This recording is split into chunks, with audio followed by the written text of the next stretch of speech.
C'est bon, hein? Ça va. Oui.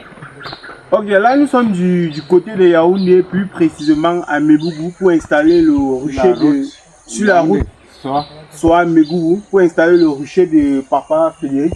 Papa Frédéric, j'ai une question à vous poser. Est-ce que vous pouvez me dire ce qui vous a motivé à vouloir installer vos propres ruches? Donc quand j'ai vu la vidéo, comment M. Fombasso expliquait à une classe qu'il était en train de dispenser sur le terrain, et c'était dans la nature. Et directement, je me suis projeté dans ma tête à cet endroit. Créer votre propre rucher. Créer mes propres rucheries pour exploiter moi-même. Produire votre propre Produire miel. mes propres miels que d'acheter. Et tel qu'il m'a expliqué après les questions, ça m'a beaucoup motivé. Donc c'était très simple. Et comme j'aime la nature, voilà.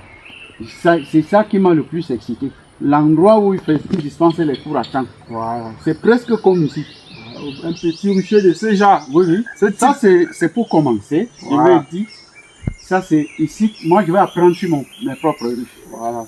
Je ne vais pas aller à temps apprendre. Si je pars à temps, c'est pour améliorer et corriger ce que les fautes que je suis en train de commettre ici. Voilà. Donc je dois apprendre de mes propres fautes en lui posant des questions et en vivant ça en direct moi-même. Voilà. Vous avez vu le système de rucher que nous avons monté.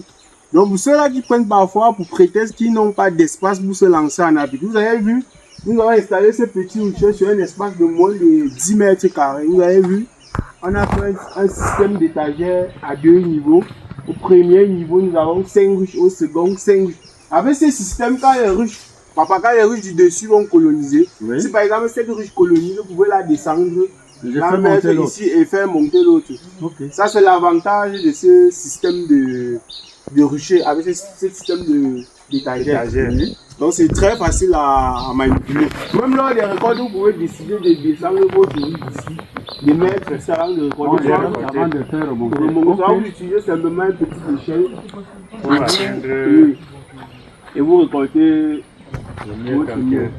On a fini d'installer notre petit rucher du côté de Yaoundé. À Mébougou. Sur la route Soie et Sec. Voilà. Et je vous rappelle que c'est du côté de Tchang. Donc on a expédié. Donc vous savez qui prennent réceptionner ça à une agence de transport expédiée par M. Fombasso. Donc on a expédié. J'ai récupéré ça. Voilà. J'ai ramené à la cabane qui est derrière le champ, qui est au champ là-bas. Et puis j'ai attendu le moment. Maintenant, on va programmer l'installation. D'ici maxi 2 semaines, on va avoir nos premières colonies ici. Oui. Déjà, les abeilles sont déjà là depuis. En train de tourner.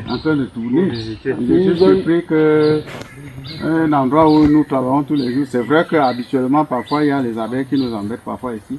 Mais là, l'instant quand on est arrivé et qu'il a sorti la scie, voilà, on était déjà envahi. C'est au moins déjà 20, 30 qui tournent là.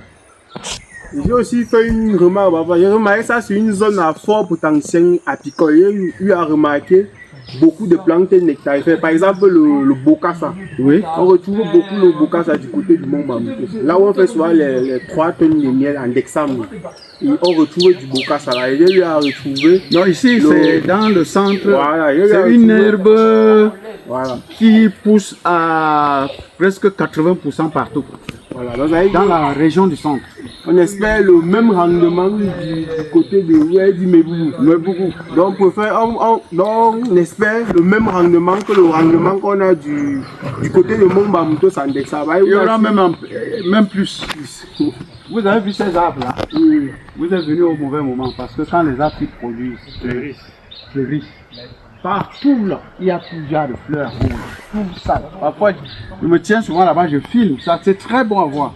Voilà, donc ça veut dire que lors des périodes de miel, on va récolter des quantités importantes de miel dans ces premières 10 rues Fobasso. Papa il dit qu'il ne va pas s'arrêter seulement à 10 rues Fobasso. Non. J'ai dit ça c'est pour l'école.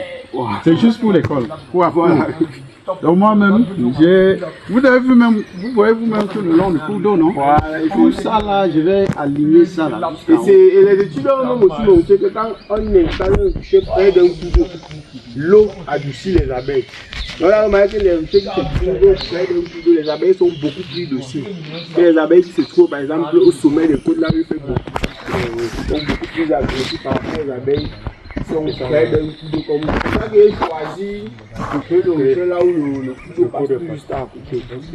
On espère ici avoir un bon rendement. Voilà, merci.